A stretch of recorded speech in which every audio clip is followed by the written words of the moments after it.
இது என்னோட ட்ரீம், நான் இதை அச்சீவ் பண்ணுறேன், நான் இப்படி கோல்.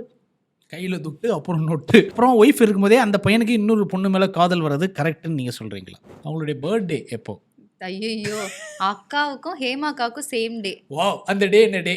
சரவண விக்ரம ஏன் இன்ஸ்டாகிராமில் இருந்து அன்ஃபாலோ பண்ணியிருக்கீங்க? ஓகே,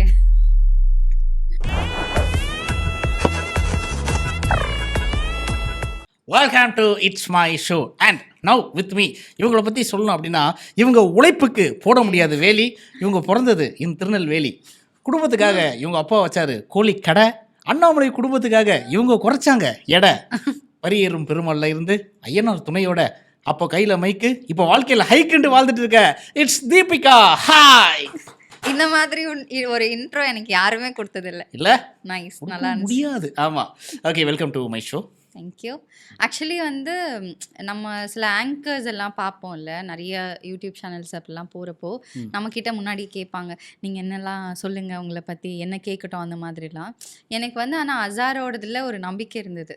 இல்லை, ஏதாவது ஒன்று உள்ள உருட்டி புருட்டி ஏதாவது நம்மளை பற்றி ஒன்று எடுத்துகிட்டு தான் அவர் வருவாருன்னு. பட் அந்த இன்ட்ரோலேயே வந்து பயங்கரமாக அப்பாவோட கோழிக்கடை அப்படின்றது எனக்கு வந்து பிளாஸ்ட் இல்லை. அதாவது எல்லாரும் தெரிஞ்சுக்க ஷோ பண்ணுவாங்க, நான் எல்லாத்தையும் தெரிஞ்சுட்டு ஷோ பண்ணுவேன். நோட் பண்ணுங்கடா. Okay, so welcome to my show. And Tirunelveli பொண்ணு இல்லை? ஆமாம். யா, ஸோ உங்கள் அம்மா கூட சொல்லியிருக்காங்க, நான் கேட்டிருக்கேன். திருநெல்வேலி ஆக்சுவலாக எங்கே? தலவாய்புரம் அப்படின்னு சொல்லிட்டு வள்ளியூர், திருக்கரங்குடி அப்படின்லாம் சொல்லுவாங்க, அதுக்கு பக்கத்தில் இருக்குது. Okay okay, fine fine. ஆக்சுவலாக எங்கள் அம்மா அப்பா அவர் வந்து சொல்லியிருக்கேன்ல, கலிடை குறிச்சி, அங்கே தான் திருநெல்வேலியில். ஸோ நாங்களும் ஒரு நெல்லை சிட்டிசன் தான் ஒரு காலத்தில். ஓகே, ஸோ திருநெல்வேலியில் உள்ள ஒரு விஷயம், அது நான் சென்னையில் மிஸ் பண்ணுறேன் அப்படின்னா அது என்ன விஷயமா இருக்கும்? திருநெல்வேலியில் இருக்கிறது இங்கே மிஸ் பண்ணுறதுனா, எனக்கு வந்து எங்கள் வீட்டை வச்சு சொல்லணுன்னா, நான் மாடுலாம் ரொம்ப மிஸ் பண்ணுவேன். எனக்கு நல்ல விவரம் தெரிஞ்சதுலேருந்து எப்பயுமே வீட்டில் மாடு இருந்துகிட்டே இருக்கும். இப்போ கொஞ்ச நாளைக்கு முன்னாடி என்னோடய பர்த்டேக்கு வந்து என்னோடய தம்பி ஒரு டோரேமான் எனக்கு வந்து ப்ரெசென்ட் பண்ணான். நைட் தூங்கும்போது நம்ம அப்படி உருண்டு படுப்போம்ல, அப்போ அந்த டோரேமான் கழுத்தில் இருந்த மணியில் ஒரு சவுண்டு வந்தது. அப்போ நான் ஃபீல் பண்ணேன், எங்கள் வீட்டில் நான் தூங்குறப்போ வந்து வீட்டுக்கு அப்படியே நம்ம வீட்டுக்கு பின்னாடியே மாட்டு தொழுவெல்லாம் இருக்கும், மாடெல்லாம் கட்டி போட்டிருப்போம், மணி கட்டியிருப்போம். ஸோ எப்போ அந்த நைட்டு ஒரு கொஞ்சம் டைமில் நமக்கு திடீர்னு முழிப்பு வருது, இல்லை ரெஸ்ட் ரூம் போகிறோம் அப்படின்னாலும் அந்த மணி சவுண்ட் கேட்டுகிட்டே இருக்கும். ஏதாவது ஒரு மாடு அசையும், அந்த சவுண்ட் கேட்டுகிட்டே இருக்கும். அது ரொம்ப வருஷத்துக்கு அப்புறம் சரி அந்த மணி சவுண்ட் இல்லை, இந்த டோரேமான் கிட்ட கேட்டோன்னே எனக்கு அது டோரேமான் எனக்கு கார்ட்டூன் பிடிக்கும்னு அவன் வாங்கி கொடுத்தான். பட் எனக்கு அந்த மணி சவுண்ட் ஒரு மாதிரி என்னோட பழைய விஷயங்கள் எல்லாம் இது பண்ண ஒரு ஃபீல் ஆயிடுச்சு. ஸோ எனக்கு நான் அந்த மாதிரி மிஸ் பண்ணுவேன். Right, okay. அண்ட் பார்த்துட்டு நிறைய பேர் டவுட் இருக்கலாம், ஸோ சொல்லிடுறேன். ஸோ நம்ம தீபிகா வந்து பார்த்தீங்கன்னா ஆல்ரெடி நீங்கள் வந்து பாண்டியன் ஸ்டோர்ஸில் பார்த்துருப்பீங்க ஐஷுவா. அதுக்கப்புறம் இப்போ வந்து என்ன குடும்பம் வந்து அண்ணாமலை குடும்பம், அதுலேயும் வந்து வில்லியாக வந்து வெளுத்து வாங்கிட்டு இருக்காங்க. வான்மதி கேரக்டர் பண்ணிட்டு இருக்கீங்க. Okay, fine. So it's my ஷோவில் 2 overs தான். இந்த 2 overs விளையாடலாமா? ஓகே. யா, ஃபர்ஸ்ட் ஓவர் தில்லுக்கு துட்டு. ஓகே, இதான் தில்லுக்கு துட்டு. ஸோ நீ பார்த்துருப்பேன்னு நினைக்கிறேன். 5 சிகப்பு கார்டு, 5 பச்சை கார்டு. ஓகே, ஸோ 10 கார்டில் நீ 5 கார்டு எடுத்தால் போதும். இதில் இருக்கிறது எல்லாமே நார்மலான கேள்விகள் தான். இதில் இருக்கிறது கொஞ்சம் ஏடாகூடமான கேள்விகள். பட் இதை எடுத்தால் உனக்கு 10 பைசா பிரோஜனம் இல்லை. இதை எடுக்கும் போது பார்த்தோன்னா நாங்கள் நிறைய கிஃப்ட் வவுச்சர்ஸ்லாம் வச்சிருக்கோம். அதெல்லாம் இருக்கு, கவர்களை போட்டு அடக்கி வச்சிருக்கோம். ஆமாம், ஸோ அதெல்லாம் நாங்கள் தருவோம். ஒரு நாள் எடுத்து பார்த்துட்டு இல்லை நான் பதில் சொல்ல பிடிக்கல அப்படின்னு சொன்னால் நீ அதை பதில் சொல்ல அவசியம் இல்லை, அதுக்கு போல ஒரு டேர் மட்டும் பண்ணிடணும். ஐயோ, ஆனால் கிஃப்ட் நாங்கள் எப்பவுமே கொடுத்துறோம். குண்டக்க மண்டக்கெல்லாம் இருக்காது இல்லை, டெரரா இருக்காது. ஓகே, சோ போயிடலாமா? Okay, first starting with green or red? Red போலாம். 40 lakhs கடனை வந்து நான் அடைச்சிருக்கேன் அப்படின்ட்டு சமீபத்தில் கூட ஒரு டிவி ஷோவில் சொன்னேன். நிறைய பேர் பார்த்துருப்பாங்க அதை. இப்போ என்ன கேள்வி அப்படின்னா, 40 lakhs கடன் ஆகுற அளவுக்கு அப்படி என்ன செலவு பண்ணாங்க, எதனால கடன் வாங்கினாங்க அப்படிங்கிறது ஒரு கேள்வி. 40 lakhs கடனை நீ எப்படி அடைச்ச, அவ்வளோ சம்பாதிச்சு அப்படின்னு சில பேருக்கு டவுட் இருக்குது. அது எப்படின்னு விளக்கவும். ஓகே, சார் இது எனக்கு ரொம்ப ஈஸி தான் சொல்கிறது, ஒன்றும் பிரச்சனை இல்லை. சிகப்பு கார்டு கிழிச்சு போடுங்கடாத. ஆமாம். ஸோ வந்து ஃபஸ்ட்டு என்னென்னா, நான் வந்து 3வது பொண்ணு. ஸோ எங்கள் வீட்டில் 2மே அக்கா, 2 பொண்ணுங்க, நான் 3வது பொண்ணு. எனக்கும் அக்காவுக்கும்லாம் வந்து ஒரு 10-11 இயர்ஸ் டிஃப்ரென்ஸ் இருக்குது. ஸோ நான் 6th படிக்கும்போது ஒரு அக்கா கல்யாணம் ஆயிடுச்சு, 12th படிக்கும்போது இன்னொரு அக்கா கல்யாணம் ஆச்சு, அந்த மாதிரி இருந்தது. ஸோ இந்த அப்பாவோட ஒருத்தர் இன்கமில் தான் எங்கள் 5 பேரோட நாங்கள் எல்லாருமே வளர்ந்தோம், படித்தோம், அந்த மாதிரி இருந்தது. ஒரு டைமில் என்னென்னா, அப்பா அம்மா வந்து எங்கள் அப்பாவோட பிரதர்ஸ் அண்ட் சிஸ்டர்ஸ் எல்லாமே கொஞ்சம் டேக் கேர் பண்ணிட்டு இருந்தாங்க ஒரு ஏஜ் வரைக்கும். ஸோ அவங்கக்கிட்ட பெருசாக சேவிங்ஸ்லாம் இல்லை. எங்கள் சித்தப்பாவுக்கு 29னா எங்கள் அக்காவுக்கு வந்து ஒரு 22. 2 பேருக்கும் ஏஜ் டிஃபரன்ஸே ஒரு 6-7 தான் இருக்கும். எங்கள் சித்தப்பாக்கு கல்யாணம் ஆகுது நெக்ஸ்ட் இயர் எங்கள் அக்காவுக்கு. சித்தப்பாக்கு 29ல எங்கள் அக்காவுக்கு 23ல. ஸோ அந்த அளவுக்கு வந்து பசங்க மாதிரி அப்பா அம்மாவுக்கு வந்து அவங்களோட தம்பி தங்கச்சி எல்லாமே எங்களோட சேர்த்து இன்னும் கொஞ்சம் பசங்க மாதிரியே வளர்த்துட்டாங்க. ஸோ அவங்களெல்லாம் கரை சேர்க்கறதுக்குள்ளே அவங்க கையில் பெருசாக சேவிங்ஸ் இல்லை. இருந்த சேவிங்ஸ் எல்லாம் நிலத்துலையும் வீட்லேயும் தான், வீடு கட்டுறதுக்கும் நிலம் வாங்குறதுக்கும் அந்த மாதிரி போட்டிருந்தாங்க. ஸோ கல்யாணம் அதெல்லாம் வரும்போது ஒரு நிலத்தை விற்போம், வரும்போது இதை அடகு வைப்போம், இந்த மாதிரி அவங்க மேனேஜ் பண்ணாங்க. அப்போ நம்ம வீட்டில் நிறைய மாடு இருந்தது. லைக் ஒரு 10-12 மாடு, கண்ணுக்குட்டி இருக்கும், காளை மாடு இருக்கும். நல்லாவே இதுவாக இருந்தது. ஸோ நமக்கு தெரியும்ல, நம்ம கடன் வாங்கினாலும் நம்மளால இதை மேனேஜ் பண்ண முடியும் அப்படின்றது ஒன்று இருக்கும். இப்போ இவங்களுக்கு சாப்பாடு போடுறதுக்கே நம்ம கடன் வாங்குற சுச்சுவேஷன் ஆயிடுச்சு. இப்போ 30,000 வட்டி கட்டணும்னா அதுக்கு கடன், மாட்டுக்கு சாப்பாடு போடணும்னா அதுக்கு ஒரு கடன், அதை தாண்டி வீட்டை பார்க்கணுன்னா அதுக்கு ஒரு கடன்னு இப்படியே வந்து கிட்டத்தட்ட ஒரு 1 or 2 years வந்து நம்ம கை மீறி போகிற அளவுக்கு ஆயிடுச்சு. இப்போ அந்த டைமில் மாடு நம்ம கொடுக்குறோம் அப்படின்னா அடிமாட்டு விலைக்கு அந்த மாதிரி கேட்பாங்க, கறிக்கு கேட்பாங்க. இப்போ நம்ம வளர்க்குற மாடெல்லாம் நம்ம பிள்ளைங்க மாதிரி, அதை வந்து சாப்பாட்டுக்கெலாம் கொடுக்க மாட்டாங்க. அது என்ன ஆனாலும் சரி அதை நம்ம தான் பார்த்துக்கணும். அப்படின்றப்போ நமக்கு இன்கம் விவசாயத்துலேருந்து வரணும், மழை இல்லை மாடுலேருந்து வரணும். இங்கே நீங்கள் செழிப்பாக இருந்தால் தான் புல் வைக்கோல் எல்லாம் உங்களுக்கு கிடைக்கும், டிமாண்ட் இல்லாமல். அங்கேயே இப்போ பிரச்சனை. இப்போ எங்கள் அப்பா வந்து ஏதோ ஒரு இடத்துல தண்ணி அடிச்சு தம் ஆயிடுச்சு, இல்லை வேறு ஏதோ இடத்துல லாஸ் பண்ணி பிஸ்னஸ் இது பண்ணியிருந்தா எனக்கு மேபி கோவம் இருக்கலாம், நீங்கள் என்ன பண்ணிட்டு இருக்கீங்கன்னு. எங்கள் அப்பா விவசாயத்தில் போட்டாங்க, அந்த மாடுங்களையும் எங்களை மாதிரி நினச்சாங்க. எங்கள் அக்கா 2 பேருக்கும் நல்ல லைஃப் கொடுக்கணும்னு நினச்சாங்க. இதில் என்ன தப்பு சொல்ல முடியும்? ஒரு அப்பாவாக அவரை நான் என்ன தப்பு சொல்ல முடியும்? ஸோ எனக்கு என் ஃபேமிலியை வந்து இந்த விஷயத்தில் எனக்கு ப்ளேம் பண்ணவே விருப்பம் இல்லை. அதை நான் சரி பண்ணணும் அப்படின்ற ஒரு டைம் அதுதான் வந்துச்சு. ஸோ உங்களோட செகண்ட் கொஸ்டினுக்கு இப்போ ஆன்சர் பண்ணுறேன். ஸோ அது வரும்போது நான் பாண்டியன் ஸ்டோர்ஸில் இருந்து என்ன ரீப்ளேஸ் பண்ண டைம். அப்போ சோஷியல் மீடியாவில் நான் கொடுத்த ஒரு இன்டர்வியூ பயங்கர பூம் ஆகி பயங்கரமாக ப்ரமோஷன்ஸ் வர ஆரம்பிச்சது எனக்கு. ஸோ அந்த டைமில் பார்த்தீங்கன்னா இப்போ இன்ஸ்டாகிராமாக இருக்கட்டும், யூடியூபாக இருக்கட்டும், இப்போ ரீல்ஸ் ஷார்ட்ஸ் எல்லாம் பயங்கர இதில் போயிட்டுருக்கு. அப்போ அவங்கெல்லாம் க்ரோ ஆன டைம். அப்போ இன்ஃப்ளூயன்சர்ஸ் ஹையர் பண்ணி நீங்கள் வந்து மந்த்லி இத்தனை வீடியோ போடணும், மந்த்லி இத்தனை ஷார்ட்ஸ் வீடியோ வரணும், அதுக்கு நாங்கள் இவ்வளோ பே பண்ணுறோம் அப்படின்னு இன்ஸ்டாகிராம் யூடியூப்ஸ் எல்லாம் நமக்கு வந்து டாலர்ஸில் பே பண்ண ஆரம்பித்தாங்க. ஸோ நான் அதெல்லாம் யூஸ் பண்ணிக்கிட்டேன். இருக்கு இல்லையா? ஸோ அப்போ ஒரு 6 months இருக்கும். மந்த்லி வந்து ஒரு 15 வீடியோஸ் 16 வீடியோஸ் நீ போடணும்னு இருக்கும். இங்கே அதே மாதிரி ஒன்று இருக்கும். இப்போ மந்த்லி நமக்கு ஒரு இன்கம் மாதிரி, இது நீ பண்ணேன்னா உனக்கு நான் வந்து இவ்வளோ டாலர்ஸ் தருவேன் அப்படின்றது. ஸோ ஒரு 1.5-2 years அப்படின்றது எனக்கு full and full social media, nothing. நான் வேறு எந்த ஒர்க்குக்கும் போகல. நான் இப்போ வந்து பெருசாக சீரியல் பண்ணல, மூவிஸ் பண்ணல, எனக்கு எந்த இதுவுமே இல்லை. ஃபுல்லாக சோஷியல் மீடியா. ஆஹா, ஆக மொத்தம் தனி ஒரு உழைப்பினால் 40 லட்ச ரூபா கடனை வந்து தீர்த்து வச்சுருக்காங்க உங்கள் பேரண்ட்ஸ்க்காக. வாழ்த்துக்கள், அமேசிங், பாராட்டுகள், நைஸ். ஸோ இப்போ வந்து இந்த சிகப்பு கார்டை எடுத்ததுக்காக பார்த்தீங்கன்னா நாங்கள் வந்து என்ன தரோம், ஒரு பிரமாதமான ஒரு கிஃப்ட் ஜெர்மன்லேருந்து உங்களுக்காக நாங்கள் ஸ்பெஷலாக வாங்கிட்டு வந்திருக்கோம். காஃபி மக்லேயே இது வந்து ஒரு டிஃப்ரெண்டான காஃபி மக். கண்டுபிடிச்சிட்டேன். ஆனால் இதில் வந்து நீங்கள் சூடு பண்ணலாம், அப்படியே சில்னஸ் நீங்கும், அந்த மாதிரி ஒரு காஃபி மக். ஓகே, பத்திரமா வச்சுக்கோங்க. தேங்க்யூ. சரி, அடுத்த கார்டு சிகப்பா இல்லை பச்சையா? சிவப்பு போகலாம். சிகப்பே போகலாம். Okay, right. சரவண விக்ரம ஏன் இன்ஸ்டாகிராமில் இருந்து அன்ஃபாலோ பண்ணியிருக்கீங்க? ஓகே, இப்போ புரியுதா சிகப்பு கார்டோட? ஆக்சுவலி நான் எப்பயுமே ஒரு செட் ஆஃப் இது வச்சுருப்பேன். ஒரு 100, என்னோட ரவுண்ட் வந்து 100க்கு மேலே எப்பயுமே என்னோட ஃபாலோவர்ஸ் வந்து ஜாஸ்தி ஆகாது. இப்போ போய் பார்த்தீங்கன்னாலும் 100க்குள்ளே தான் இருக்கும். ஸோ நான் ஒரு சர்டன் டைம் ஆஃப் பீரியட் ஒரு டீமோட ட்ராவல் பண்ணுறேன் அப்படின்னா. இப்போ யோசிச்ச பதிலாக இல்லை, அவ்வளோ ஃபாஸ்ட்டாக யோசிக்க முடியாது. ஓகே, ஏன்னா நான் யோசிச்சு இப்படி பண்ணல சொன்னேன், கேட்டோன்னே சொல்கிறேன் இல்லையா? ஸோ ஒரு சர்டன் டீமோட ஒர்க் பண்ணுறேன்னா அந்த டீம் என் கூட ஃபாலோவில் இருப்பாங்க. அங்கேருந்து நம்ம வந்ததுக்கப்புறம் வி நோ இல்லை இந்த பீப்புள் நம்ம கூட ட்ரூவாக கனெக்டடாக திரும்பவும் ஒரு கேரி ஃபார்வர்டு ஆகுறாங்க நம்ம லைஃப்பில். அப்போ அது இருக்கும். அது எப்போ அந்த பர்சன் வந்து கேரி ஃபார்வர்ட் ஆகலை அப்படின்னு நமக்கு தெரிஞ்சதோ கொஞ்ச நாள் வெயிட் பண்ணி பார்த்துட்டு அப்புறமா நான் ஏதோ ஒரு கவுண்ட் எனக்கு வந்து 101ன்னு ஏதோ போகிறப்போ போய் பார்ப்பேன் யாரெல்லாம் ஃபாலோ பண்ணலாம் அப்படின்னு. சில பீப்புள் வந்து நமக்கு இதுக்கப்புறம் இவங்க கூட நமக்கு ட்ராவல் இல்லை அப்படின்னு தோன்றப்போ நான் அன்ஃபாலோ பண்ணிடுவேன்.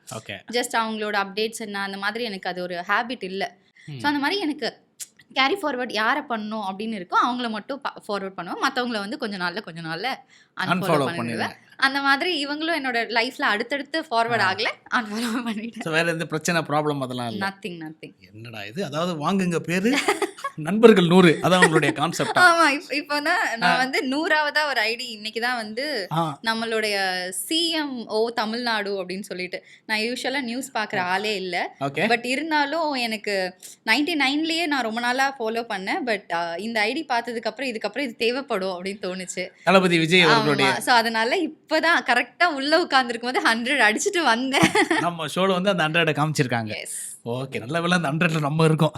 அது வரைக்கும் நல்ல விஷயம். நீங்க அதனால கான்டாக்ட்ல இருக்கோம், கேரி ஃபார்வர்ட் ஆவறோம். அதனால நீங்க இருக்கீங்க. மேபி இன்னும் ஒரு 3 months 4 monthsக்கு அப்புறம் அசார்ன்ற ஒருத்தர் இருந்து எனக்கு மெசேஜே வரலனா ஓகே எதுக்கு தேவையில்லாம அன்ஃபாலோ. ரைட். ஸோ எந்த பிரச்சனையும் கிடையாது. 100க்கு மேல. ஆனா என்னைக்காச்சும் ஒரு நாள் அது 101 வந்துச்சு.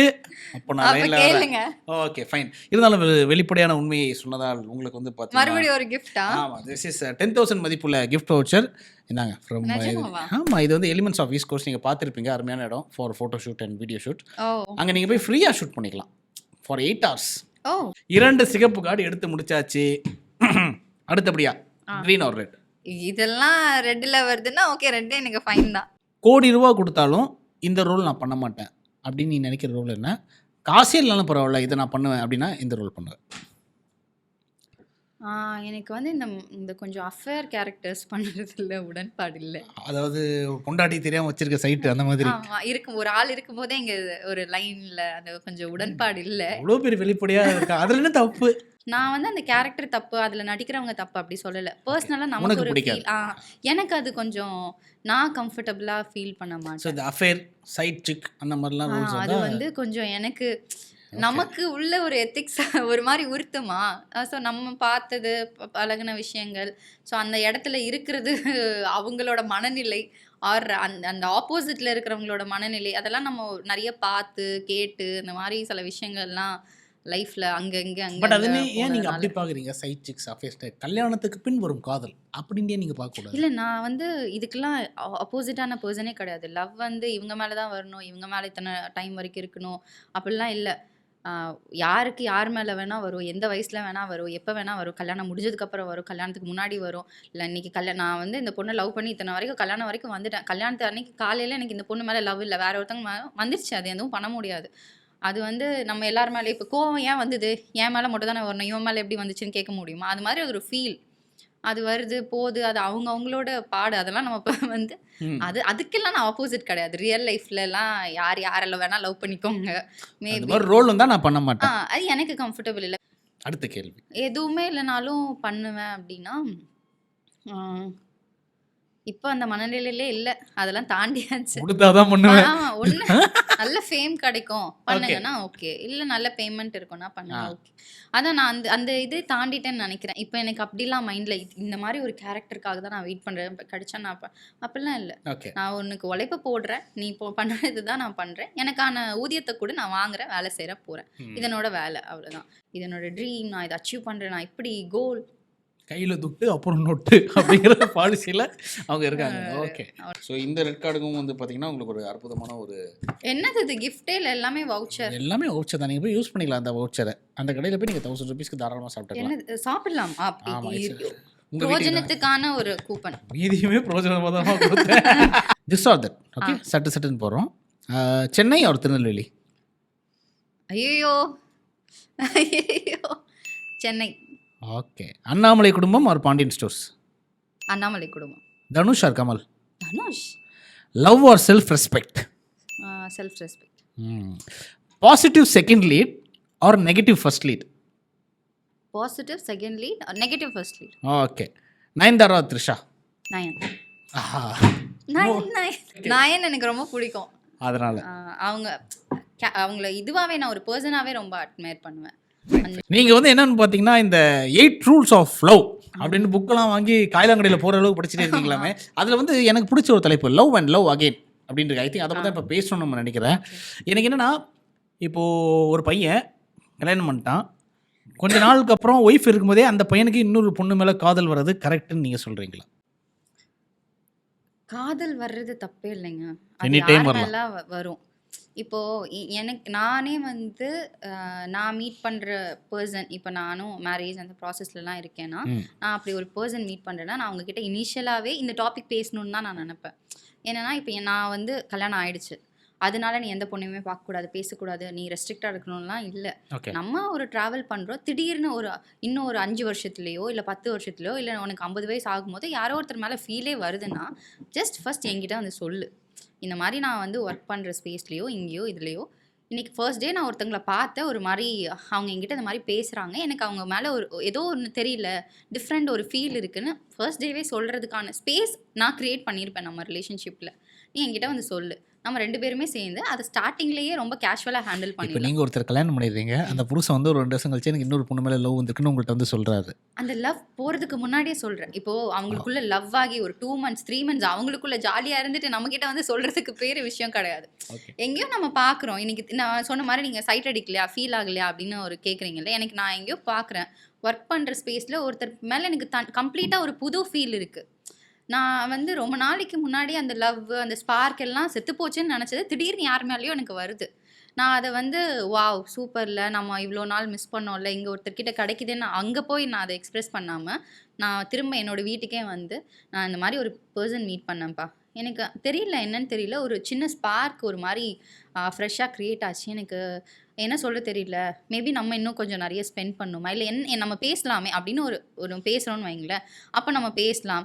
ஸோ ஓகே, எந்த பிளேஸில் அவங்க மீட் பண்ணுறோம், இந்த ட்ராவலில் மீட் பண்ணுறோமா, இல்லை இந்த இடத்துல மீட் பண்ணுறோமா, நம்ம 2 பேரும் சேர்ந்து அந்த இடத்துல மெமரிஸ் க்ரியேட் பண்ணலாம், ஏதோ ஒன்று ஒர்க் பண்ணலாம், 2 பேர் சேர்ந்து அதை பண்ணலாம். நடக்கலைன்னா அது அஃப்கோர்ஸ் அவங்க அதுதான் வேணும்னு டிசைட் பண்ணுறப்போ நம்ம பின்னாடி போய் அழுதோ கெஞ்சோ இது பண்ணி ஒன்றுமே யூஸ் இல்லைங்க. ஓகே, போகணும்னு முடிவு பண்ணிட்டாங்கன்னா விட்டுறது பெட்டர். நமக்கு கஷ்டமாக இருக்கும், பெயின்ஃபுல்லாக இருக்கும், எல்லாமே இருக்கும். அதை நம்ம என்ன பண்ணணும்னா நம்ம தான் பார்க்கணும். அதுக்கு நிறைய வழிகள் இருக்குது உலகத்தில். S, nice. ஸோ திலுக்கு துட்டு வாஸ் டன், அமேசிங். ஒரு கைகளை தட்டியிருக்கோம் அண்ட் இந்த ஓவர் முடிஞ்சிருச்சு. Final over. ஓகே, ஆஸ்க்கு தப்பா சொன்னா டாஸ்க்கு. ஸோ என்னன்னா, உனக்கு வேண்டப்பட்ட நபர்களுடைய புகைப்படம் அங்கே ஸ்க்ரீனில் வரும். ஓகே, ஸோ நான் வந்து அவங்கள பற்றின ஒரு கேள்வி கேட்பேன். ஓகே, மெஜாரிட்டியில் நீ அதிகமான பதில்கள் சொல்லிட்டேன்னா உனக்கு அற்புதமான ஒரு கிஃப்ட் ஹேம்பர், ஒரு பியூட்டிஃபுல் சாரி ஃப்ரம் நேர்த்தி இருக்குது. சொல்லிட்டீங்கன்னா கிஃப்ட்டு, ஒரு வேளை ஒன்று மட்டும் கரெக்டாக சொன்னீங்கன்னா கூட மன்னிச்சு விட்டுருவேன். 3த்துக்குமே தப்பா சொன்னால் கண்டிப்பாக ஒரு டேர் பண்ணி ஆகணும். ஓகே, சரி, ஓகே, கடவுளே காப்பாத்துப்பா. சரி, அந்த நபர் யாருன்னு பார்த்துடலாம். சாசாக். ஆஹா, தெரிகிறதா? சுஜி அக்கா. அவங்களே தான். ஸோ பாண்டியன் ஸ்டோரில் கூட ஒர்க் பண்ணியிருக்காங்க. சிம்பிளான கேள்வி கேட்குறேன் அவங்கள பற்றி. ஓகே, அவங்களுடைய பர்த்டே எப்போ? ஐயோ, அக்காவுக்கும் ஹேமா அக்காவுக்கும் சேம் டே. வா, அந்த டே என்ன டே? அந்த டே தான் எனக்கு தெரியல.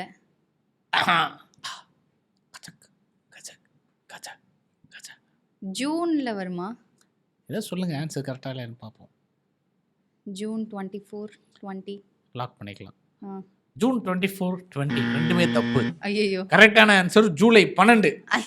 அந்த ஜூன் ஜூலை 1 2 அதான் கன்ஃபியூஸ் ஆயிட்டேன். ஒரு இடத்துல டெபாசிட் இழந்துட்டாங்க, அடுத்த சீட்டு வாங்குறாங்களா இல்லையான்னு பார்க்கலாம். நெக்ஸ்ட், ஆஹா, மகி. மேரா ஹீரோயின். ஐயோ, மகியோட டேட் ஆஃப் பர்த்லாம் எனக்கு சுத்தமா தெரியாது. சாச்சா, இல்லை, அதாவது மஹிமா இது க்ளோஸ் இல்லை. மஹிமாக்கு உன்கிட்ட என்ன விஷயம் பிடிக்கும்? என்கிட்டயா? ஆமாம், இதான் கேள்வி. அவ எவ்வளோ புலம்புனாலும் கேட்பேன்.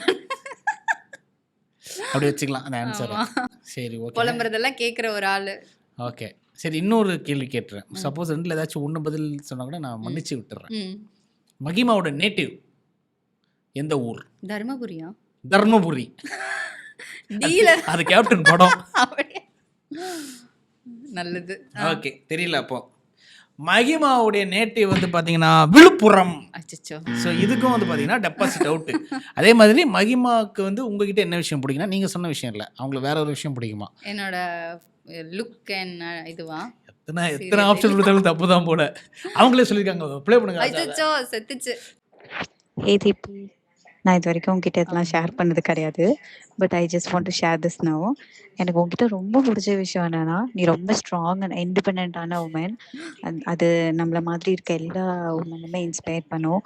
அண்ட் உனக்கு ஏதாச்சும் ஒன்று வேணும், அது வந்து நியாயமா இருக்கும். நான் இப்படிதான் இருப்பேன், இதெல்லாம் தான் என்னோட விஷயங்கள் அப்படின்றது வந்து அது நீ வந்து ஸ்ட்ராங்கா இருப்ப, அதுல யூ ஸ்டே வித் தட். அது எனக்கு ரொம்ப பிடிச்ச விஷயம்.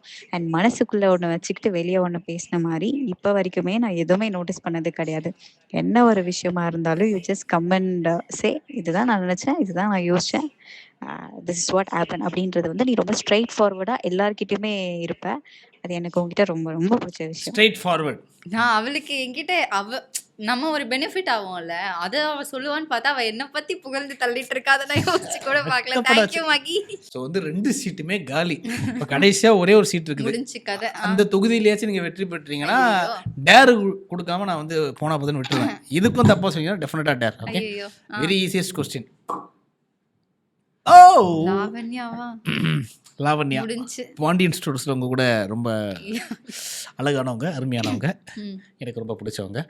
ஓகே, லாவண்யாவுக்கு பிடிச்ச ஃபுட்டு என்னது? அவள் ரொம்ப விரும்பி சாப்பிட்ற ஒரு உணவு பொருள். ஃபுல்லாக வந்து டயட் ஃபுட்டு தான் சாப்பிடுவா. டயட் ஃபுட்டில் வந்து நல்ல பச்சை காய்கறிகள், பீட்ரூட் ஜூஸ், அவள் இந்த ஆலோவேரா ஜூஸ், இந்த மாதிரியான விஷயங்கள் தான் ரொம்ப விரும்பி சாப்பிடுவாள். இதெல்லாத்தையும் தாண்டி அவளுக்கு வந்து வெறித்தனமாக பிடிக்குமா இந்த விஷயம். டெஃபினட்டாக அவளுக்கு தெரியும் அப்படின்னு சொல்லியிருக்காங்க. ஒரு 2 விஷயம். சிக்கன். இந்த 2ல் ஏதாச்சும் ஒன்று கரெக்டாக சொல்லிட்டீங்கன்னா கூட நான் மன்னிச்சு விட்டுருவேன். Okay, chicken. இன்னொன்று ஃபுல்லாக டயட் தான் சாப்பிடுவா. 2 விஷயம் சொல்லியிருக்காங்க. நீங்கள் 2 ஆன்சர் சொல்லுங்கள். 2ல் ஏதாச்சும் ஒன்று கரெக்டாக. சிக்கன் ஒன்று, சாலட்.